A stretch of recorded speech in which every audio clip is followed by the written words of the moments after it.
beautiful people of the world.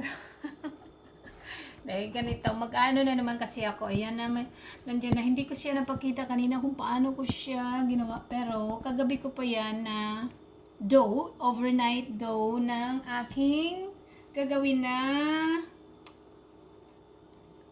cranberry at saka raisin bread. So, after na nito ng 30 minutes na resting, na pre-folding, ayan na tayo. So, mag-final folding na po ako sa ating cranberry and raisin bread. So, i-flour ko muna siya on top. Ay! Oops! Dami! So, ganun na lang. Ayoko na madaming flour. Unahin natin yung una kanina. So, i-gather lang natin muna siya sa gitna. Yung ating dough. At saka magkaroon, mag-anon tayo, mag-final shaping na. Pag ganun din, pareho din ito sa ating sourdough na plain sourdough na bread. Ganun lang din ang process. Yun lang, mayroon siyang palaman. Ginawa ko ngayon, hindi yung buo na malalaki. Gagawa ko ng ganito lang ang size. So, ayan, maganda na yan, size na yan. So, kasi hindi siya magkasya sa aking, stone na baking dish na i-cover. Dito ko na lang siya ilagay sa aking steel pan. So, diretso na yan mamaya. Pero nakainit na yung aking oven doon. Para pag siya. So, same process pa rin ang gagawin natin dito. I-gather lang natin siya sa gitna para magkaroon siya ng shape at saka mag-tighten yung ating dough. Ganun lang naman yun kasi ita-tighten natin yung ganun. Then, mga tips lang yan para kung kayo ay gagawa, may idea na kayo. Pwede din ganun. Ganyan. Pero ako is, mas ganito kasi malalaki siya eh. Kaya mas maganda yung ganito siya. Ganituhin nyo lang. Alright. So, maggawa tayo ng elongated shape. Yun, okay na yan siya. Yan. Bali, tatlo lang kasya dito.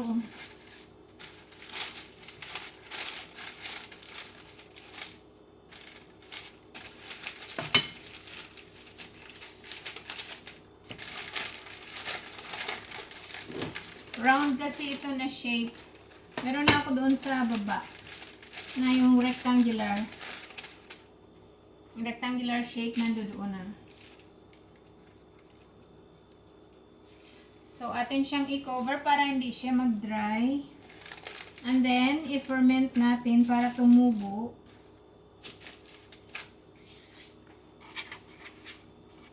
Pang third.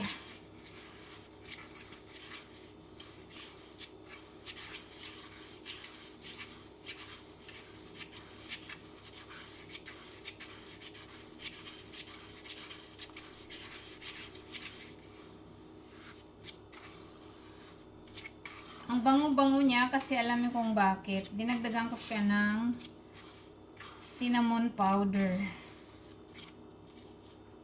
Kagaya sa natikman ko doon sa Switzerland. Maganda yun.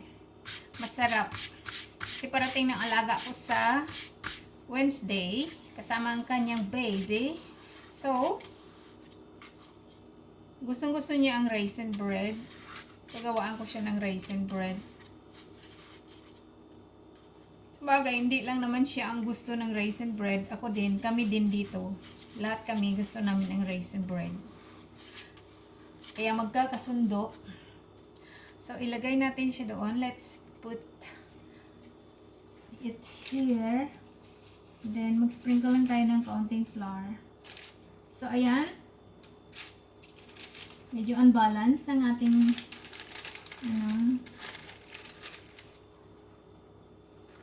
Pwede pa naman natin magalaw kasi hindi pa siya nag-ferment eh. Yun. So, yun. Para ni sila magdikit-dikit.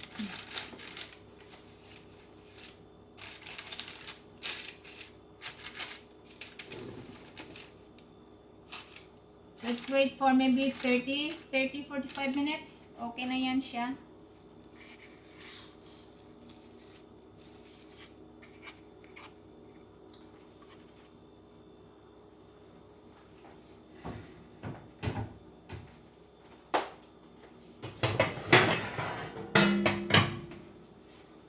Dito natin ilagay yung iba. Dito natin ilagay yung iba sa ating oven dish.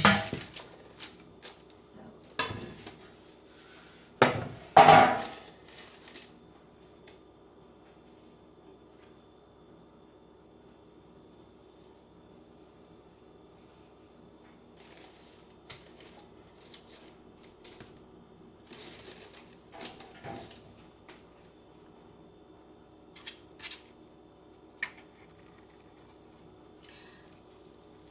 So, let's continue with our shaping. Mga ilan to? 3 na doon. 5. 8. 8 maliliit.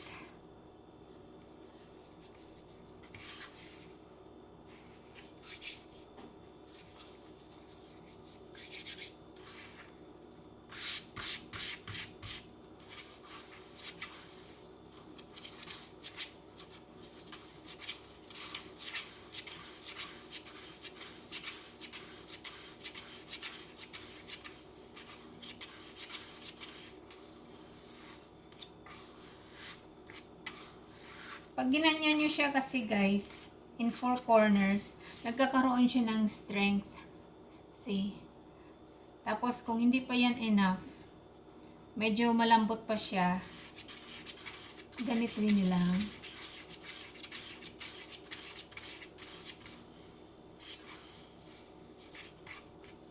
Dikit sa kamay ko, kaya walang flour.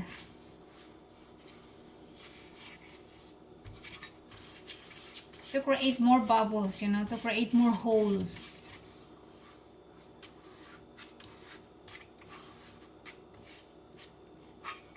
Oops.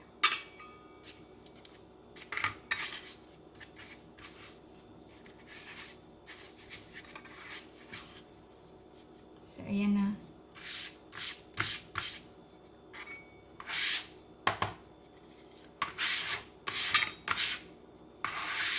Pag marami kasing flour, hindi siya, nadudulas siya, hindi siya tawag nito, hindi ka makagawa ng magandang shape pag maraming flour kasi nadudulas. So, ako prefer ko yung konting flour lang. Yan na, mayroon na tayong shape.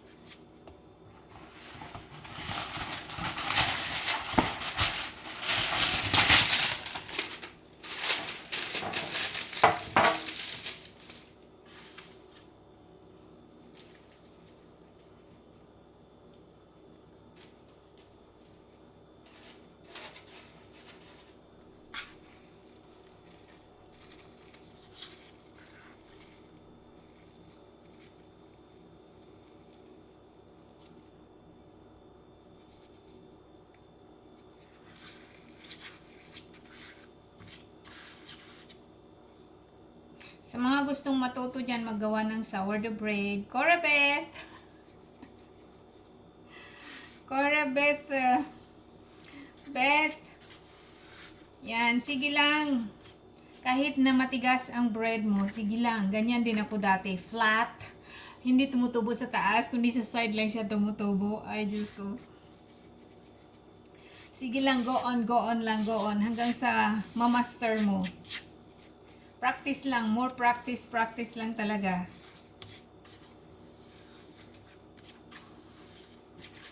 Manood ka ng mga video kung paano gumawa ng sourdough bread at saka i-master mo yan siya, i-practice mo para ka madagdagan yung knowledge mo ba. At saka kumuha ka ng mga technique ng ibang baker Yung iba mga ano lang din naman yan, hindi din talaga expert na expert.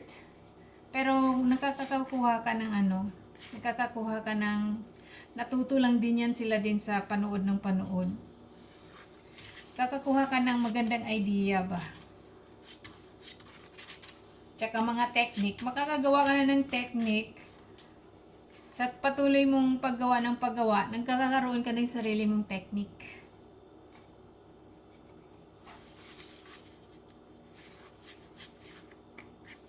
Yan. I-ano na lang natin doon. Kasi mag-ano pa naman yan siya. Oy, di ba ang ganda niya, oh?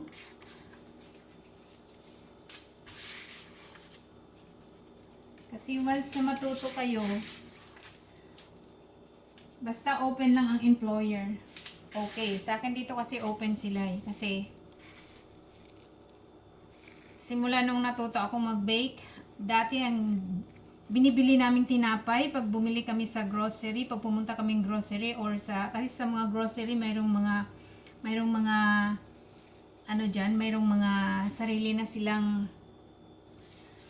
silang bakery kumbaga. So namimili kami. Ang dami sang katerba, tapos lalagay namin sa freezer. Nung huli na, sabi ko kailangan ko matuto. Kasi gustong gusto ko talaga matuto mag-bake ng tinapay. So, hanggang sa natuto na ako. Hanggang sa nai-ano ko rin yung ibang natutunan ko. Nai-share ko rin yung ibang natutunan ko. So, ganyan lang. Patience lang. Ang kailangan talaga pag nagawa ng bread, patience lang talaga. Kailangan may patience ka talaga. At saka, i-encourage mo lang ang sarili mo na kailangan mo talagang matuto kung talagang determinado ka. Pero kung minsan kung ayaw, kung hindi ka rin determined na matuto, yun, nag-give up. Pero kung talagang gusto mo talagang matuto, don't give up. Hanggang sa matutunan mo. Sa akin kasi dito, kahit flat at matigas ang tinapay na ginagawa ko noon, nung bago-bago pa lang akong natuto maggawa ng tinapay, kinakain pa rin nila, kaya yun ang aking encouragement na kailangan ko talagang makagawa ng soft bread. Hanggang sa natuto din ako gumawa ng non-gluten bread. Ay, daldal ako ng daldal. Mahaba na pala ang pinagdadaldal ko. Sige, pahinga muna tayo.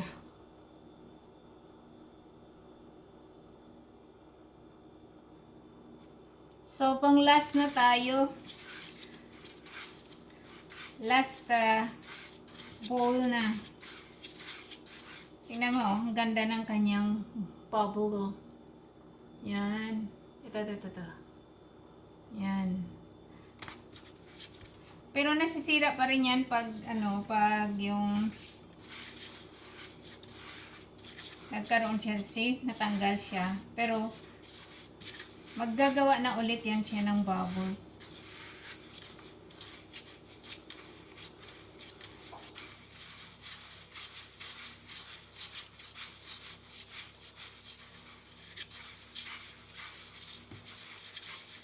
Ayan o.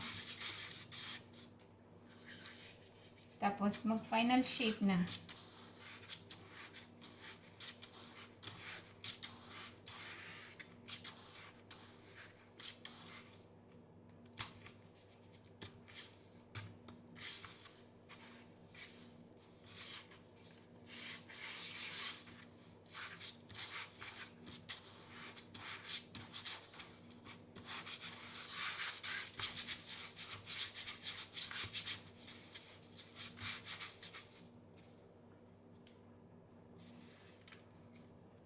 Final. So, ito na yung una natin kanina, yung 3 piraso dito. Pwede ko na siya i-bake para hindi siya masyadong bukagkag pag sa Ilonggo, bukagkag, yung masyadong siya ba, yung medyo in pa siya. Yung mas gusto ko yung medyo in pa siya, pero aangat din ito.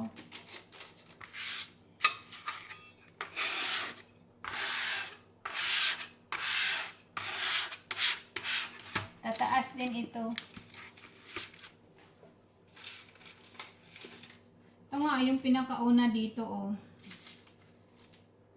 Pwede na rin yan. Yan, oh.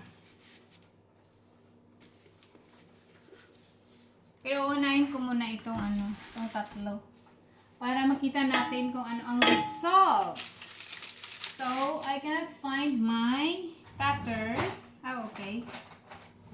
Kasi lalagyan ko siya ng itatransfer ko siya sa tawag nito, sa ininit ko na baking sheet dia sa baba. Uy! Oh! Actually, may ininit pa ako dito eh. Ito na lang kaya muna dito. Kaso lang, ito ay lalaki. Try natin sa stone. Oops.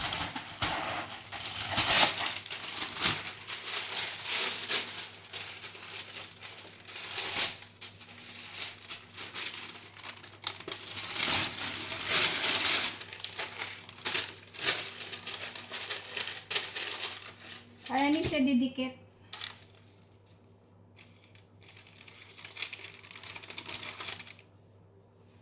Yun.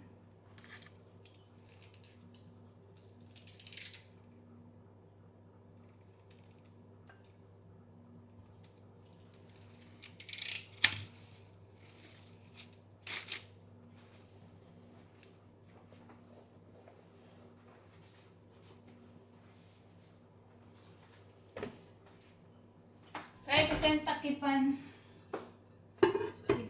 I-bake ko siya ng ng tawag nito.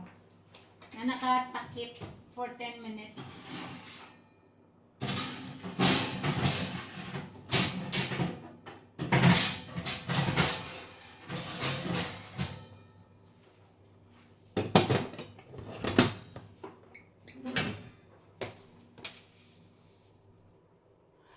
So, mga friends, after 10 minutes of baking covered, ito na yung itsura niya. Pero kailangan pa nating i-bake yan siya. Kaya 10 minutes lang ang nilagay ko para umalsa pa siya. Pag uncovered na. Tingnan natin kung aalsa pa. I-bake ko pa yan siya ng mga 20 minutes. 20 to 25 minutes.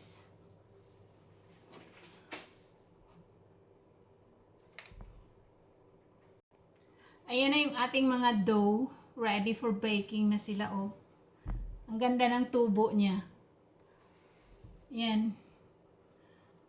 Isang bake. Kaso lang hindi ito madala ng isang bake lang. So, alright. My friends, mga pangyaw, after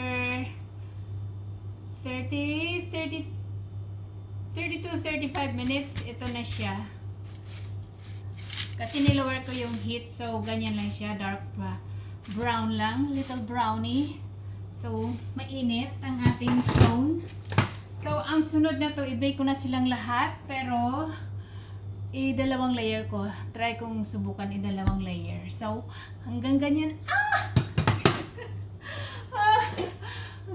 Mainit! Pinapakita ko lang sa inyo. So, ayan na yung ating final bread na raisin bread. Ayan, ayan sa likod. Ayan. Hot. Thank you for watching. Bye-bye. See you.